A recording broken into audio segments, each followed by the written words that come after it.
Hello and welcome to Technical Difficulties with the Badgers, also known as HBR Talk 232, did heard snatch victory from the jaws of repudiation. I'm your host, Hannah Wallen, and I'm here with Nonsense Annihilator Lauren B. and the Doge in charge, Brian Martinez, who is here to help me out because I'm still rustier than the U.S. court system's memory of actual justice. And we're supposed to have a domestic violence researcher Deborah Powney in tonight. But that's where the technical difficulties are right now. Her broadband is humanizing itself and acting like a female. It only wants to do 3/4 of the job, but it wants full pay. So it's not letting her in right now. So we're while Deborah is working on her broadband, getting it to work. I will go on and do what we got to do. Tonight we are going to discuss the Heard Depps settlement, Amber Heard's social media statement about it. And then we're going to talk about how she got away with not admitting any wrongdoing and not paying the full award. So there's good and bad in this, but we'll get into that after we do what we got to do. As always, Honey Badger Radio dishes out a smorgasbord of thought-provoking discussions, and as evidence, both recent and past has demonstrated to us the provoked thoughts are fighting back. They've made it clear that for people like us, relying on third-party payment platforms like Patreon to fund our work is treading on thin ice, or building our house in the path of a rapidly growing wildfire. In light of this, we strongly encourage our supporters to switch at least their support for us to feedthebadger.com, the most stable way to help us out. And if you want to tip us directly instead of relying on any social media platform's tip jar, the link for that is feedthebadger.com/justthetip.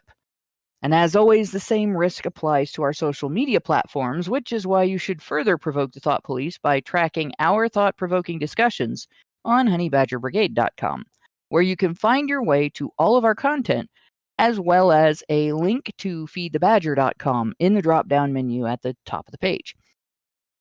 So, and we haven't got Deborah back yet. But before we get into this, one of the points I want to make is I'm actually going to liken this back to getting into fights as a kid in my neighborhood where I grew up. And this is for anybody that hasn't been with the show for a long time.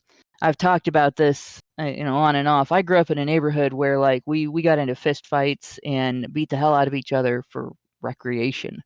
Like that was we were kind of a tough bunch. And it was so much that way that one time when I was in another community and I got attacked by a bunch of girls there, I ended up winning that fight by my friend telling them all that I was from my hometown. They got scared of me because of where I was from and they ran away. Now, granted, I had injured 2 of them already. Like seriously, Good Lord, what the hell is going on in your town, man? Oh my gosh, we had such a blast. Like when I was a kid, my brother got a pair of boxing gloves for, I don't remember, Christmas or birthday, one of those. I always have to point that out. I never remember what gift giving occasion it was, just that he was given one pair of, so 2 gloves, not a set that he could use, where both kids could have a full set of gloves. None of the other boys had any boxing gloves. None of the other kids had any boxing gloves. So the way that the boys played with the boxing gloves was we had jarts that we were no longer allowed to play with after a really horrible accident elsewhere that made the news that I'm not even going to talk about. But none of the kids were allowed to play with jarts anymore. So we had them. Our parents didn't throw them in the trash. We put them down in the grass to mark a boxing ring, and we tied twine around them. So we had our boxing ring with twine at exactly the right height to trip you and make you fall on your ass if you stepped out of the ring wrong. And the boys would get in the ring, 2 of them at a time, and they would each put a boxing glove on their right hand. And then they would clasp left hands at the wrist so that they had a really good grip, like the kind of grip you would have if you were trying to pull somebody up over a cliff, right? Mm-hmm. And they would just wail on each other. And this was the game, okay? So the rules were, you could say I give and the other person won, or if you knocked the other person down, you won. Or if you stepped out of the ring, you lost, or if you knocked the other person out of the ring, they lost. So and they had regular, boxing type rules. You didn't hit below the belt, you had to fight fair. There was no like sportsmanship was involved here, Mm-hmm. right? That was playtime. That was for fun. I got fish hooked in the mouth once by another girl over a Faygo bottle in the sandbox at our park, because she wanted to use it for something and I was using it for something, and it was somebody else's discarded pop bottle. Neither one of us had drank out of that bottle. So so it was just some rando's drink bottle, and we were using it to get the sand wet so we could make shapes, like sandcastles and stuff, mountains and blah blah blah. Yeah. Right. And so I got fish hooked in the mouth by a dirty fingernail from one place in the park that all the cats went to poop. Oh, nice. Like that was that's normalcy for my childhood. That was and so for me, what I learned growing up in that environment, I learned about negotiation, obviously, because in that kind of environment, like you are you're the person who determines whether or not you're going to get in a fight. Mm-hmm. Right? You decide whether or not you're going to stand your ground. You decide whether or not you're going to push an issue. You decide whether or not you're going to attack the other person, and you decide what you're going to do if you're attacked. And my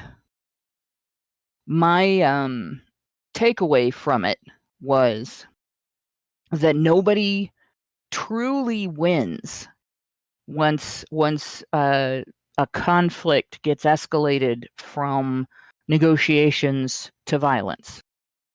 But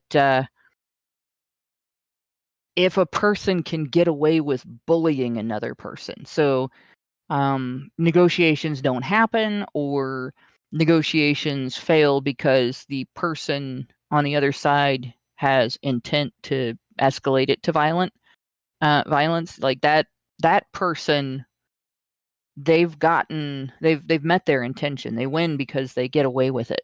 Mm-hmm. Whereas, like from my perspective, if I only considered myself to have won a fight if it didn't escalate from negotiations to violence. If I beat the shit out of somebody to stop them from beating the shit out of me, that felt like a loss to me, because I was put in a position where my choices were limited to getting hurt or hurting somebody else, and I hate both of those.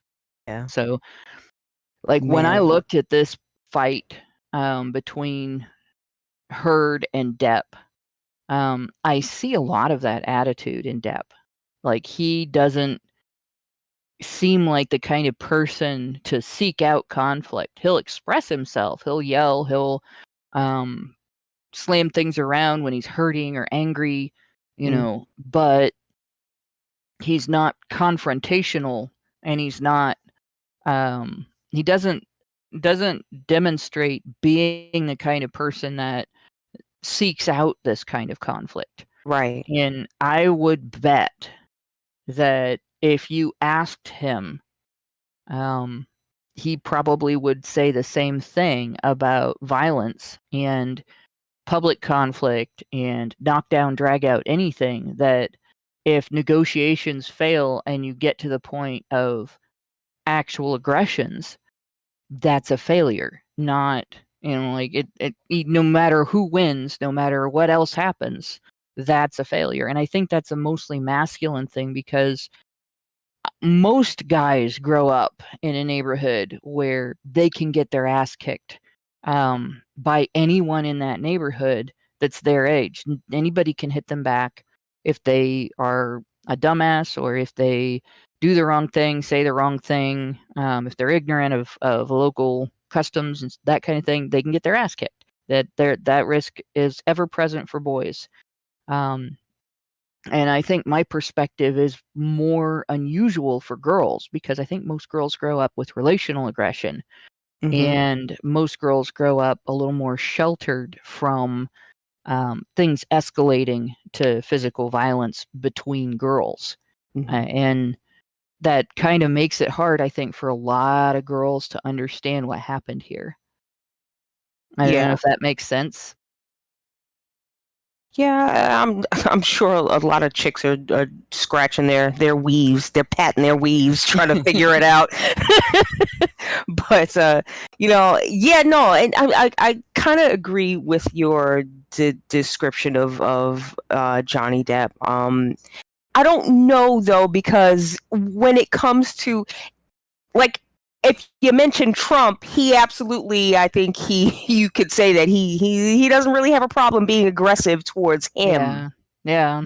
So I think he uses his rage where he feels it's best put, and that's like, it for causes that he believes in. If he feels morally obligated to despise this person, then obviously retribution against him would seem normal, right? But not in his day-to-day life, Well, and I'll bet if Depp spent 5 minutes in a room with Trump, he wouldn't punch him.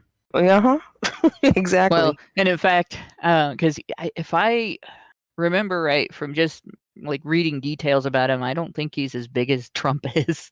Trump's a pretty big guy. Yeah. Just because he's old doesn't mean anything either. Like, one of the things that I noticed when I worked in nursing homes and everything, like a big man is a big man all of his life. And even in old age, if you put a big man in a position where he panics, he still fights like a big man. And so when, like, the elderly, when they get, some of them get dementia, circumstances that you wouldn't expect cause somebody to panic can cause them to panic because their perceptions are off. Or, a good example is, I had a coworker who did not. You're supposed to ask for consent to help somebody, and especially like if you're taking care of a person of the opposite sex and you go in there to help them change out of their pajamas into their daytime clothes, which means you're going to take their clothes off, you ask their permission. Like, that's just standard practice. Even if you do it every single day and they've seen you come in and do it you ask their permission. And she didn't.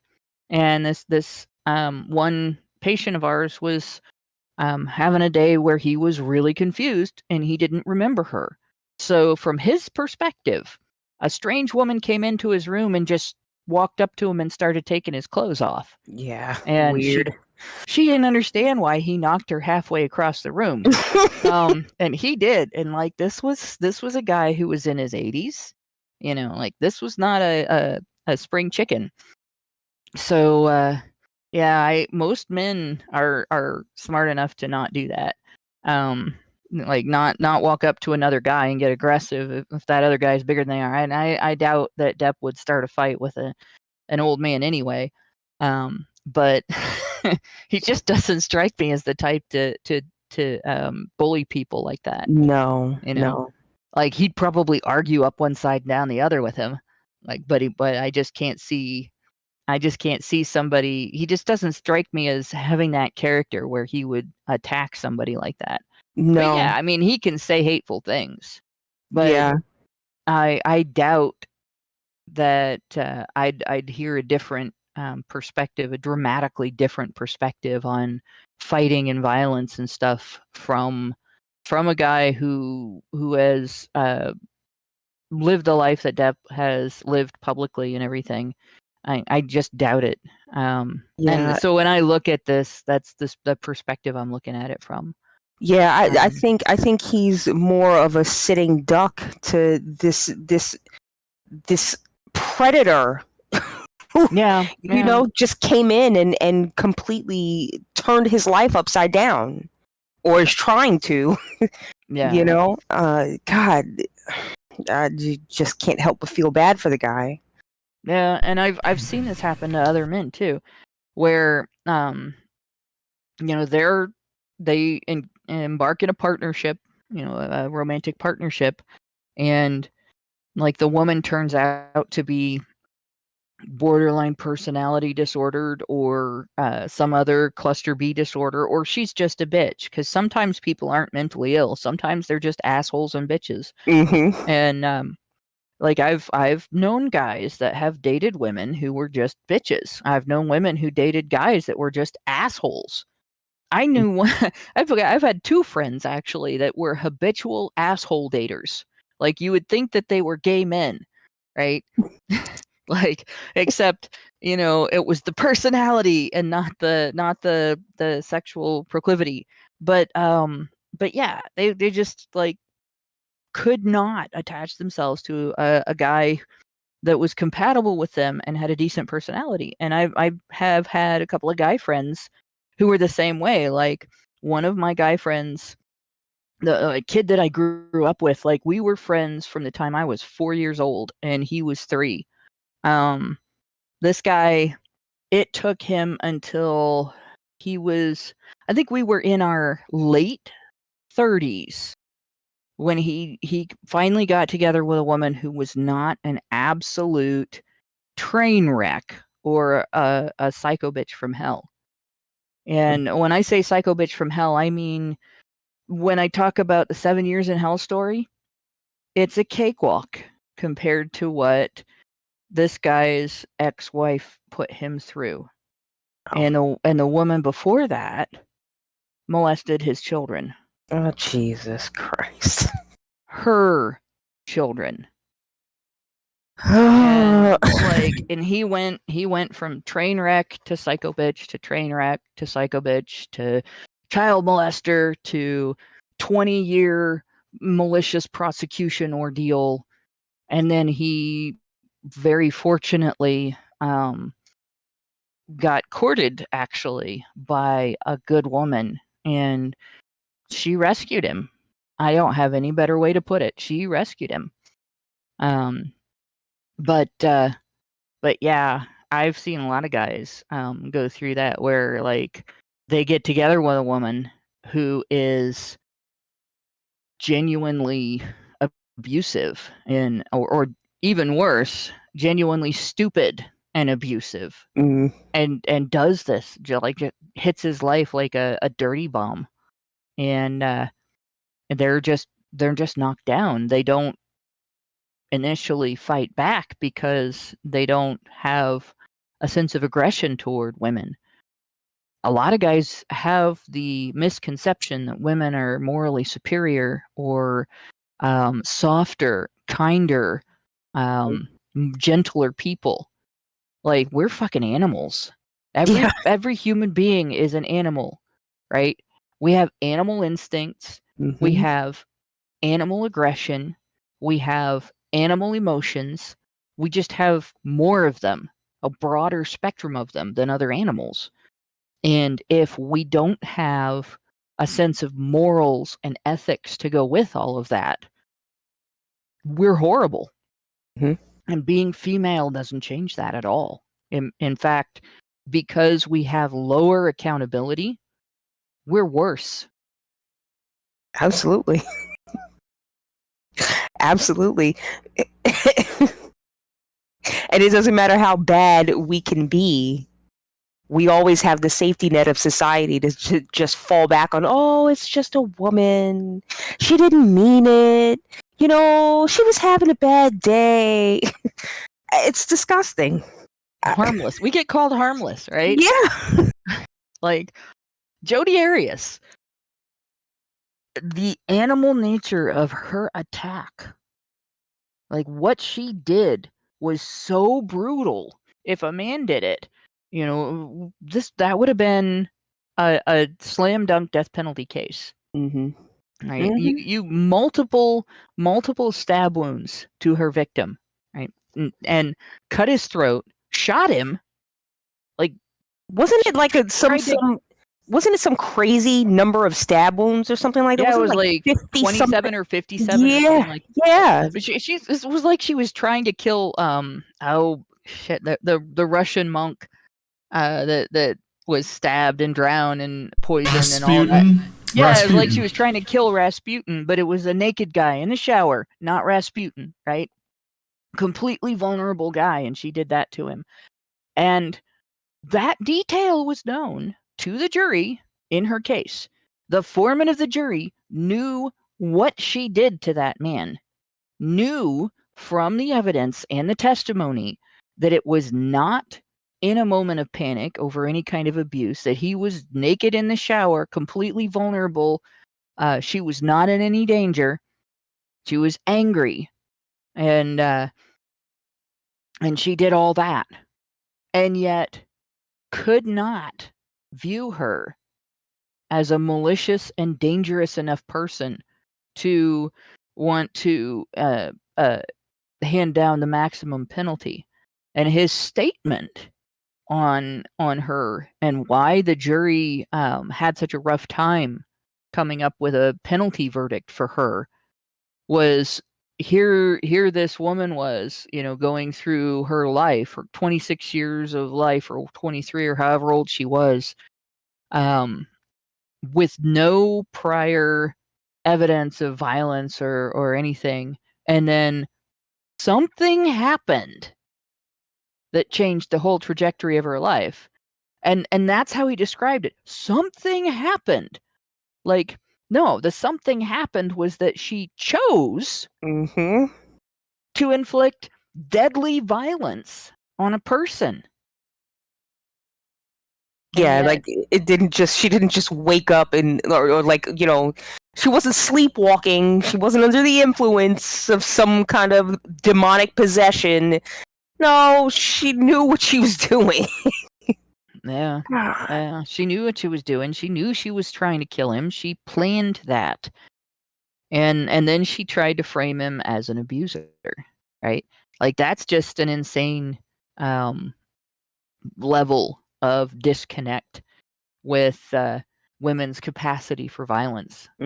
And what we see in society is, and in direct debate too, like you get on Twitter and you start talking about this stuff, and you start talking about the fact that the majority, about 2/3 of domestic violence, is two-way, and about 70% of domestic violence, whether it's one-way or two-way, is female perpetrated or initiated. Women are hitting first. And when only one person is hitting, 70% of the time it is the woman. Women admit to initiating violence on a higher scale than men admit to initiating violence under pettier circumstances and so on. So this isn't something that is unknown. The research is there. But when you talk about it, and you talk about things like, we could significantly reduce domestic violence in the world by just expanding the taboo, the don't hit taboo, from, men should never hit women, to men and women shouldn't hit each other. Partners shouldn't hit each other. Don't hit people in anger. And valuing negotiation over violence, we would reduce it significantly if we allowed kids to grow up learning to negotiate with each other and prevent violence, and learning that violence is a consequence of failure at negotiation, not the next step in a conflict. Then we might see domestic violence pretty much end in the world, right? We'd knock it down at least to about 30% of what is happening now. Maybe 40 or 50%, because if that many men have a failure at being able to negotiate, it's reasonable to expect the same to be true of that many women. But in any case, getting rid of that much domestic violence would be a good thing. But what we get back is, how dare you suggest that men should be able to hit women back? And then it goes to men overreact when women hit, and women are harmless, and women shouldn't be allowed to, or men shouldn't be allowed to defend themselves because they're bigger and stronger and they can hurt women more. And it all sounds well and good on paper, but when you're in the moment, Yeah, somebody's in your face. In real life, it doesn't work that way. Yeah. You know. Especially if somebody is hurting you. Like if they're in your face and they are hurting you, and you get to a point of panic, you don't necessarily have control over your response. Yeah. Yeah. So, I think like eventually down the line, I think that the domestic violence rate would reduce. But initially, what you would have is women actually being held accountable for the domestic violence. So the numbers might spike in the beginning, but I think if women are actually held accountable for their fucking actions, i.e., meaning going to jail the same way that we throw men in jail when they hit a woman, then maybe they'll start learning that there's consequences to their actions. Maybe, just maybe. And then that would start to trickle down, and some lessons would be learned. But that's just kind of what it is. You're gonna have to put some fucking women in jail for doing the same fucking thing that they claim men do all the goddamn time. That's the only way you're gonna see the tide start to turn. And I don't know that this society is ready to see women in that light. Yeah. It's tough. It's really hard because even when it's two women, what happens in society is very interesting. They'll take the more neotenous woman and presume her the victim. The less neotenous woman will be presumed the perpetrator, and will be presumed malicious and dishonest. And I've seen that firsthand. 2019, I got attacked by a coworker over the most petty and stupid reason, and I can't really explain it other than the fact, other than like, it would be similar to getting into a fight over who gets to sit in the front seat in a vehicle. Like it was that petty and silly. And the only caveat to that I will say is, if there was a rule that said one particular person had to sit in the front seat and the other person attacked them for getting to sit in the front seat, that would be equivalent. So no, it was not the last yogurt. But it was that dumb too. I'm like, that threw me for a loop, Senior Sticks. Last yogurt. Oh yeah. But it was that petty. Seriously, that petty. And this was a situation, like I kind of acted like a man in the situation. I was afraid to hit her back because I'm bigger than her. I'm a lot bigger than her. But she was younger than me. She was stronger than she looked, and gave me a concussion, did permanent damage to my right eye. And by the time I realized that actually I probably could have fought back and she would have been okay in the beginning, that I was in a situation in the fight where if I started fighting back at that point, I would have had to actually really hurt her to stop her. And I managed to stop her by saying I was going to call the cops instead. And then she ran off. But when the cop got there, he took my statement and was going along normally, like treating me the way that you treat a victim reporting a crime. And everything was going as expected. And then this woman, who later claimed to be afraid of me, came storming back in because she left her purse. And, when she came in, the cop was actually going through it because, like, it was there. And I said, it's not mine, it's hers. And she left it here. So he was going through it. And she came in and her whole demeanor changed as soon as she saw him. Well, he didn't see her storming in. He just saw that change of demeanor. And immediately, she got all, teary-eyed and weepy and told a sob story and claimed that I had attacked her and all kinds of other stuff and was believed instantly. Oh my God. And so in 2019, I actually had to fight a disorderly conduct charge for running away from a fight. And that I didn't fight in. I literally didn't fight. I just got thrown around and punched. And because by the time I realized that, I probably could fight back, and I would have had to have taken her knee out I was on the ground. And so that was my experience with how neoteny works in an allegation situation. Like, it was, you could see I was injured. I was a little out of it. I had marks on me. She didn't. She didn't have any injuries. She was able to, and then of course I was managing the situation because I still had a person to take care of. I was trying to shield my client from the violence in the situation, and there wasn't somebody else to come in and take over for me. So I'm there with a concussion trying to take care of a disabled person. And so I went into crisis management mode. And having been through multiple crises, my crisis management mode is I'm pretty practiced at that. So I didn't look scared. I didn't look upset. I didn't look traumatized.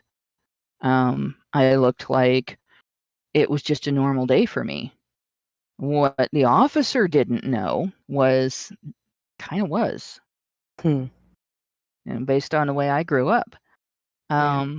So it's when men go through that, they have the added layer of being presumed bigger and stronger and more capable of withstanding damage from violence and being responsible for both sides of the conflict because the other side is a woman.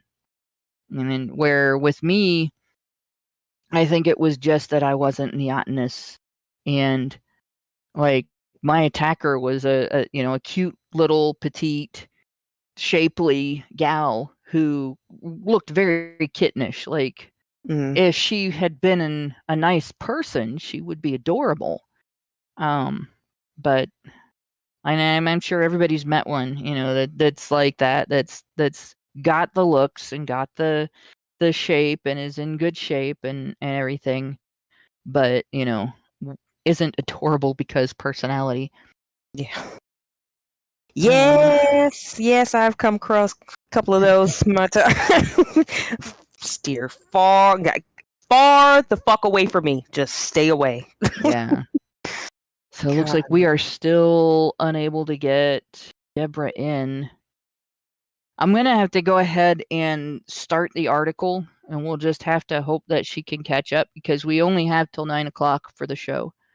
So you see that as what I've been discussing with Lauren as kind of framing behind this. And I think it's necessary to talk about these things in conjunction with this type of case, because although I think a lot of men understand because they've been through the circumstance, most women don't. And I think there are probably men who grew up in a lot nicer neighborhoods than I did, who maybe haven't encountered a whole lot of women with the personality type that would be violent and mean and wouldn't, they wouldn't necessarily have experience with this. And so they might not fully understand the situation either. But I'm going to open up the article. I thought I had it open on my computer, but I didn't. I put it in the Discord. Are you talking about the Amber Heard makes difficult decision article? Okay, I'll display that. And I'm probably not, I don't know if I'm going to go through the whole article or not, but I'll start with it below the pictures there. So the story says, actors Johnny Depp and Amber Heard have settled their defamation lawsuits following a high-profile trial earlier this year in which the former couple accused each other of physical and verbal abuse. Heard announced the settlement Monday on social media.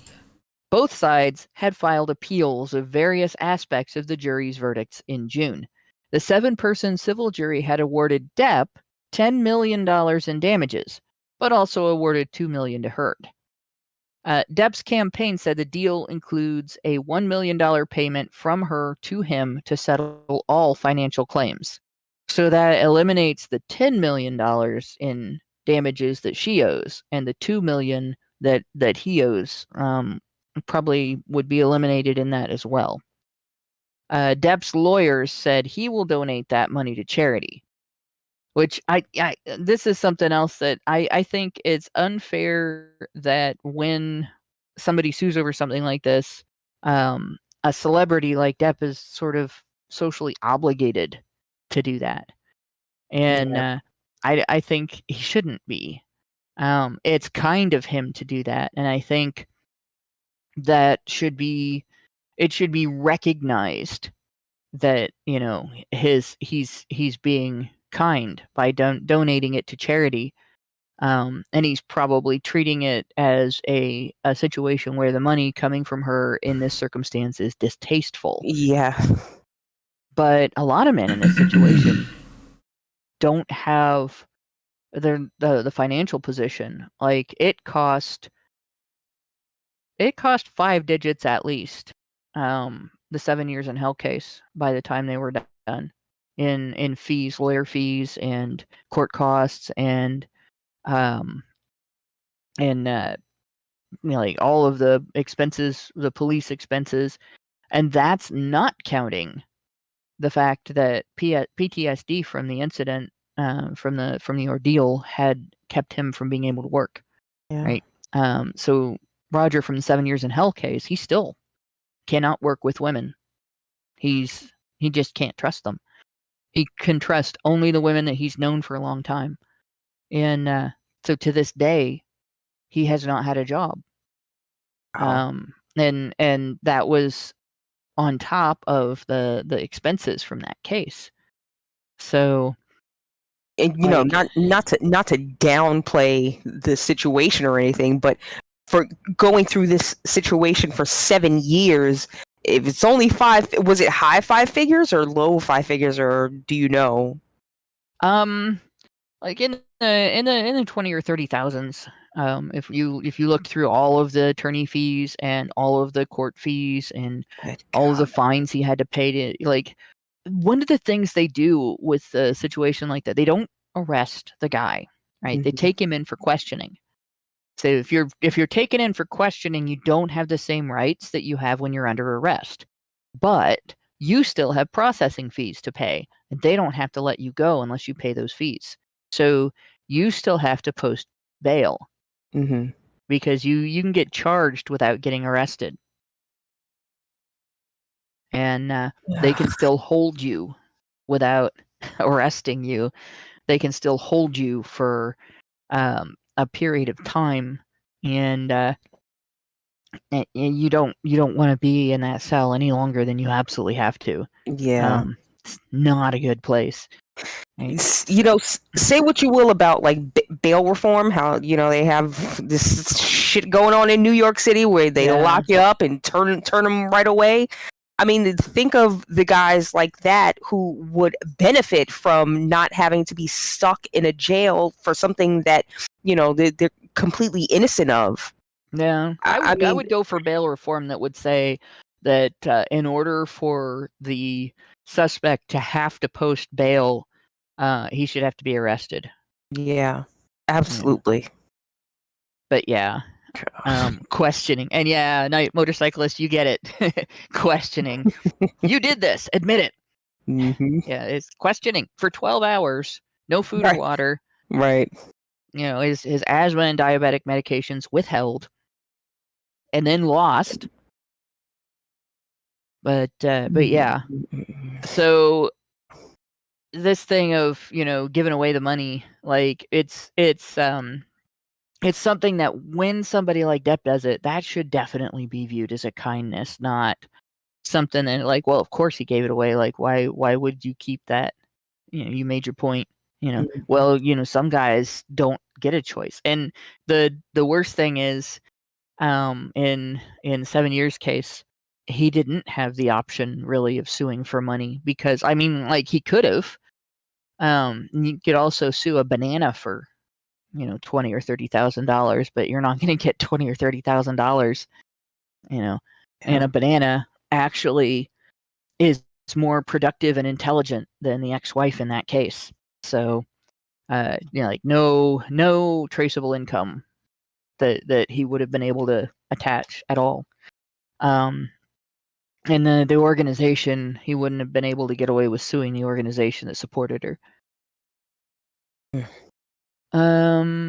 So the next bit is, we are pleased to formally close the door on this painful chapter for Mr. Depp, who made clear throughout this process that his priority was about bringing the truth to light. And that's his win right there, because he did that. The jury's unanimous decision and the resulting judgment in Mr. Depp's favor against Miss Heard remain fully in place, Depp's lawyers, Benjamin Chu and Camille Vasquez, said. And so there's Depp's win in this. He did legally clear his name. Granted, he still is under attack by the entire domestic violence victims advocacy industry. And a man's win in this situation isn't that he fully cleared his name. A man's win in this situation is that reasonable, rational people will recognize that he cleared his name. Excuse me. He still has a career path. He still has his fans, and his fans are very loyal. But if Mr. Depp had been Ms. Depp and Ms. Heard had been Mr. Heard, I think we would have seen an entirely different result here. I think there would have been at some point an investigation. Heard would have been in jail. Depp would have been on the cover of every magazine as a domestic violence victim. Everything would have been different because we would have recognized, our society would have recognized what she did to him as abuse. But in this situation, a man's win in a domestic violence case is being able to cut his losses at being a little bit ahead, getting some of his own back, not having his career path completely closed off. That's it, right? Which is, in my opinion, it's kind of dismal. Although at the same time, at least he was able to do that, and that is a first. That is progress for the men's rights movement. It's progress for male victims of domestic violence.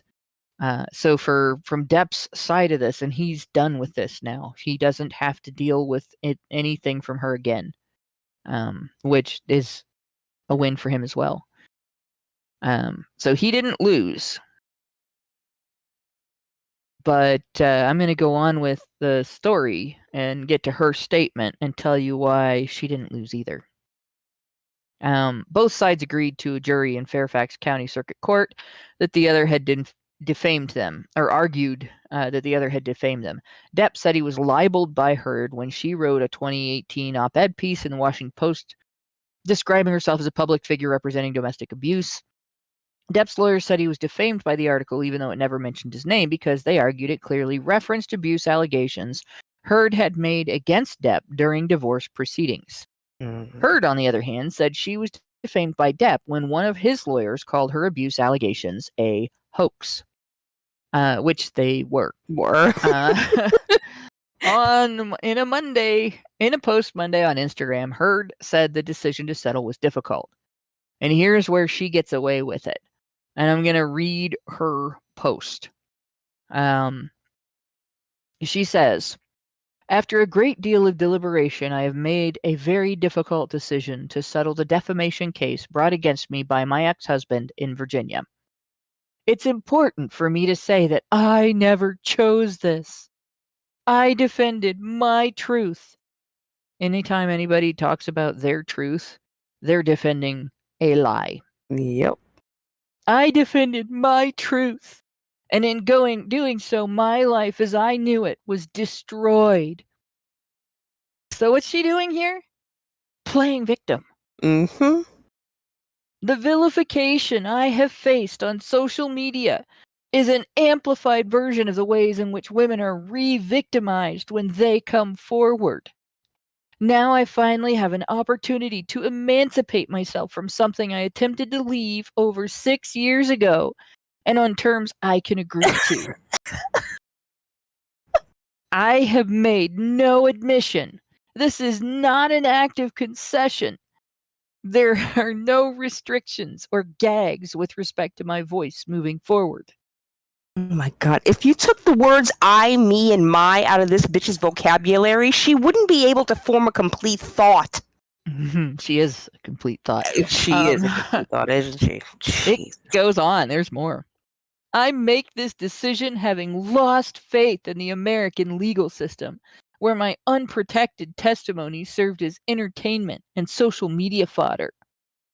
When I stood before a judge in the UK, I was vindicated by a robust, impartial, and fair system, where I was protected from having to give the worst moments of my testimony in front of the world's media, and where the court found that I was subjected to domestic and sexual violence. In the US, however, I exhausted almost all my resources in advance of and during a trial in which I was subjected to a courtroom in which abundant direct evidence that corroborated my testimony was excluded, and in which popularity and power mattered more than reason and due process. Yeah, that's why she had to take the moment to pause for the camera as she was blowing her nose because she was just crying on the stand. Yes. Oh, God. I cannot stand her. In the interim, I was exposed to a type of humiliation that I simply cannot relive. Even if my U.S. appeal is successful, the best outcome would be a retrial where a new jury would have to consider the evidence again. We already read that book, ma'am. Sorry. Yeah.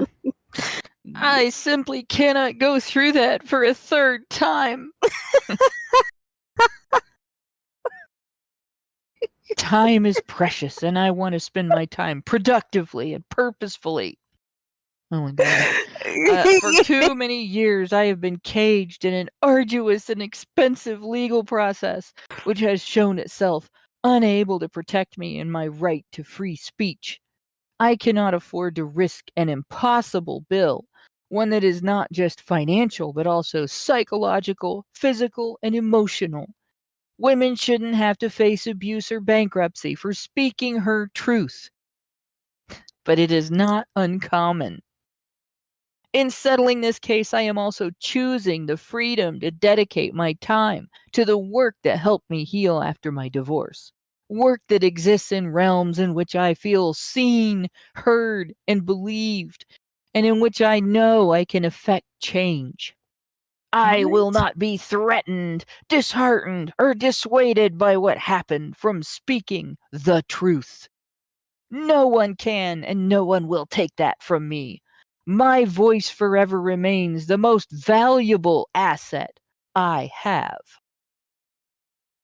Then she finalizes. Oh, you down bad, bitch. Ooh, that's all you got. I'd like to thank my outstanding appellate and original trial teams for their relentless hard work. I want to thank everyone who has supported me. This is now an Academy Award speech. Yes. And I turn my attention to the growing support that I felt and seen publicly in the months since trial, and the efforts that have been made to show solidarity with my story. Any survivor knows that the ability to tell their story often feels like the only relief. And I cannot find enough words to tell you the hope your belief in me inspires, not just for me, but for all of you. Thank you. See you soon. So if we go back here, the first thing that I pointed out there, like she immediately started playing victim. Mm-hmm. Right? She immediately started whining about people forming opinions based on her own behavior. Mm-hmm. She immediately started doing everything that she had been doing, the thing that got her sued in the first place, maintained her statement that she was a victim of abuse by Depp. So she essentially repeated the false allegation, just very carefully so that she couldn't get sued for it in her statement again. Mm-hmm. And and he probably won't, because he's done what he needed to do. He's cleared his name, right? Yeah.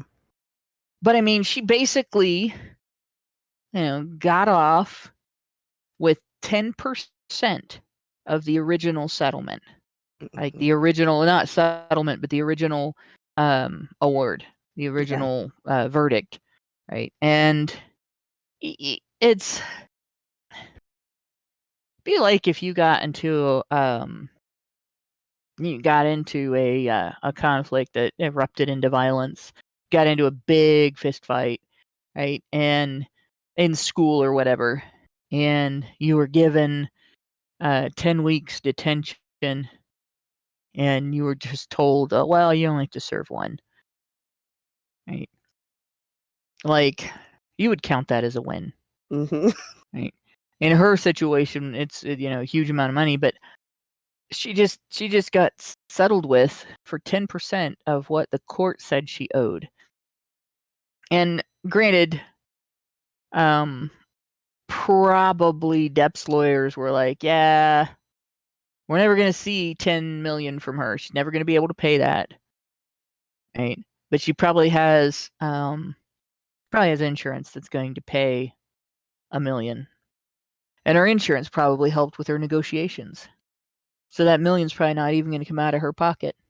What kind of insurance would cover something like that, though? Celebrities have some kind of PR insurance. Because I've heard of this before, where and celebrities and writers and stuff, like big writers, it's almost like medical malpractice insurance, but for what they do instead of what a doctor does. Wow. And okay. Yeah.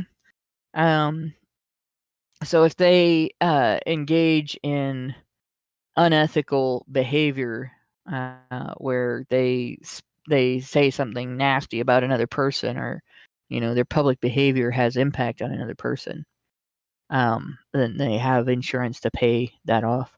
And it's like not all of them. It's really rich people. Yeah. But yeah, they got some kind of umbrella. But what she got to do here is no small thing, and it's something that a man in the same circumstance would not have access to. Never. No. And on top of that, she's openly saying that. So I mean, I really want to know what this work is that she's doing, because it sounds like to me the only work that she's doing is just preaching to the unwashed masses about how she's been done wrong, and I'm a victim and victims get silenced and you must believe me. It just seems like she just wants to garner favor with anyone who will listen to her, because that's the other thing that she has over Johnny, because it doesn't matter that what the outcome of this was. People will believe her no matter what. They will forget all of the evidence. They will not watch any of the trial, right? They won't care about it. Woman was affected, man was bad, and that's all that they can ever see. And, they will pray at her feet. Or at least that's what she wants, right? That's what she wants to have happen. Well, and what she has is the mainstream media. Yeah. And the significance of that cannot be, overemphasized. You look at Rittenhouse as a good example. I was arguing, actually, kind of a wandering, goalpost moving set of topics with this guy on Twitter the last couple days. Started with an individual saying that women couldn't get divorced in the 50s, which is bullshit. Women got divorced all the time in the 50s. My grandparents were divorced on my dad's side. And my grandmother married a divorcee. So yeah, divorce wasn't something that was unheard of in the 50s. Probably just not talked about as much, but it definitely did happen. Yeah, it did happen. It wasn't stressed, but it did happen. And women could initiate divorce. It's just that we didn't have no-fault divorce. So a woman couldn't cheat on her husband, have some other guy's baby, and then walk away with half of her husband's stuff and alimony and child support and stuff. She probably wouldn't have custody of the kids and everything, right? And that's what no-fault divorce did. So it was harder for a woman to engage in abusive behavior and then divorce her husband. But if the husband was at fault, if he was abusive, if he cheated, if he lied, then she had ammo to divorce him and take him to the cleaners. And that did happen. In any case, if women wanted to do that they could do that. But in any case, so we're having this discussion, and he's telling me women were silenced and couldn't divorce, and I'm like, what silenced them? And it immediately goes into abortion. So we're arguing about abortion, and then he starts comparing abortion rights to gun rights, and his comparisons are all very bad. But in the course, I know, like this is somebody who is completely irrational. But in the course of making those arguments, he starts talking about Kyle Rittenhouse, because I have retweeted Rittenhouse. Like he's a young man who has earned my respect. Just watching what he went through publicly and how he handled it and how he behaved in the moment and how he behaved during the trial and everything. Like this is a good kid. Well, I really can't call him a kid anymore. I mean, clearly, like, he's essentially been through a very short war. He was in a combat zone. Not a kid anymore. Yeah. But I mean, like, he's the age of my kids, so I keep wanting to call him a kid. But yeah, so it's that baby face. Yeah, I suppose. But I mean, like, you do notice the age, and everything. But I do follow him on Twitter, and so I've been retweeting his comments about the media and everything. And so this guy obviously went through my feed, because he like started talking about things that I have previously talked about and everything. And he spouted every lie that the left-wing media said about that incident, like right down the line. And I had to go through and discredit everything he was saying. And like that is what happens with cases like this.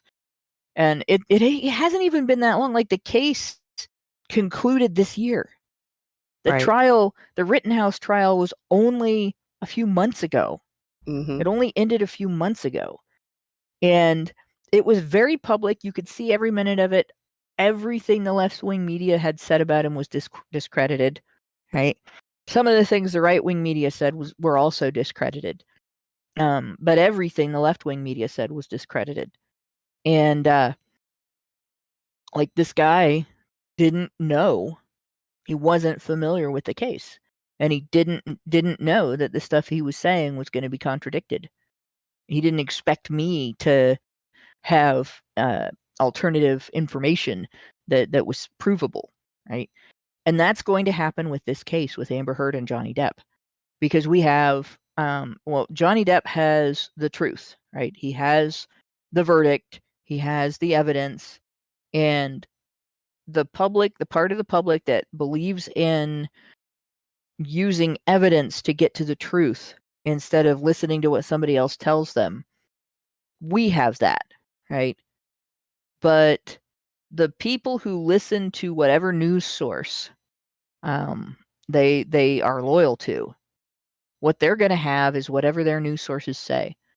And the establishment media is pretty much owned by progressives. It is owned by feminists.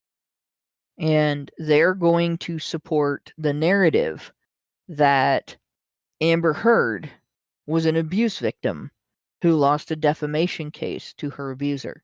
Mm-hmm. So today, right now, she has had to settle for 10% of what the jury awarded her victim. But she hasn't had to admit wrongdoing. And even though the verdict still stands, even though we can all point to it, even though the evidence is out there, even though there is video from the trial out there that we can reference, she has the whole network of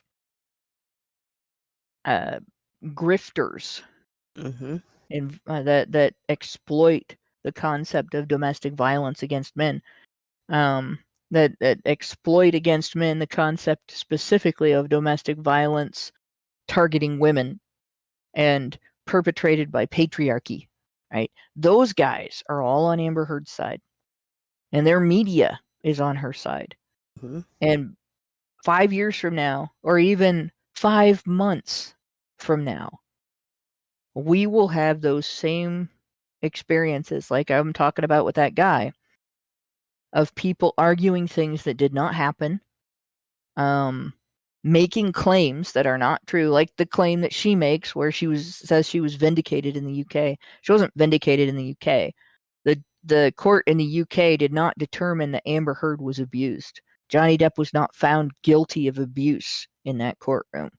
What was found in that courtroom was he couldn't prove that the publication that defamed him had reason to believe that what they were publishing was false. Mm-hmm. So here she is. This is not an act of concession. I am admitting no wrongdoing, is what she's saying. Right. I've made no admission, right? I didn't do anything. I didn't do nothing. Hey, bitch, you ain't gotta say nothing. I got 2 eyes. Yeah. I can see the evidence for my own self. I can make my own value judgment. Thank you very much, Amber Heard. Yeah. Claiming to be unheard at this point is bullshit. Right. Right. And her claiming she lost faith in the American legal system. Like, fuck you. Mm-hmm. Yeah. Like, the American legal system worked in this instance. Yes, it did. Just not the way you wanted it to. Sorry, you don't have enough money for that kind of justice, lady. Mm. And it looks like, I guess Deborah's not able to get in. Because it's been... We're almost done here, and she still hasn't shown up. Well, what we'll just have to do is I'll get in contact with her, and we'll just arrange to talk about this again. I think because I want to talk about in particular, and she's going to be somebody that can contribute to this a lot. So maybe I'll have to make an opener for it from the show.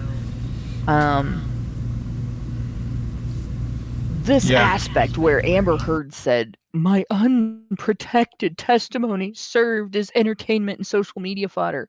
The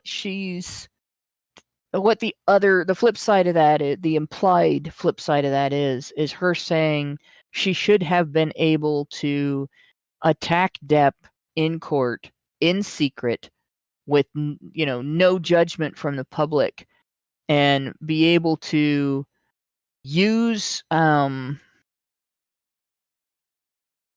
court system as a weapon against him with impunity. And that, like, I think that's something that is typical in cases of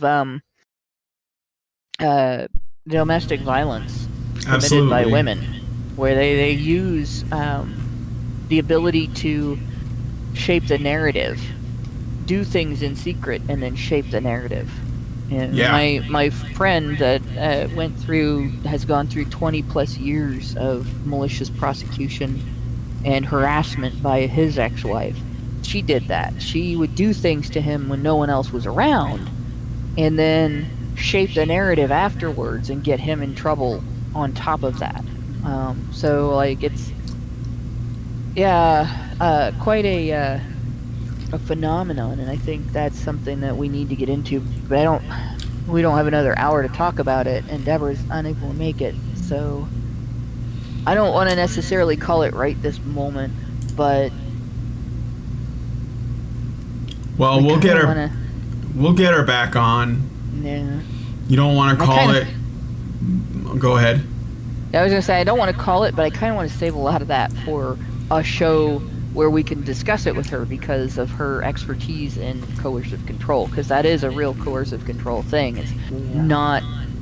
Secretiveness is kind of central to that. If other people can see what you're doing, then it becomes embarrassing and you can't do it anymore. Yeah. Well, I agree with what you're saying. I mean, hopefully the people here, they still got something out of it, and I think they did. Yeah. So I guess my take on this, outside of that, my take on this is that each one of them walks away from this with some win. Johnny Depp didn't lose. He did win in that, he's vindicated by the court, and he does have his fans. He does have his career path. It's not completely cut off from him.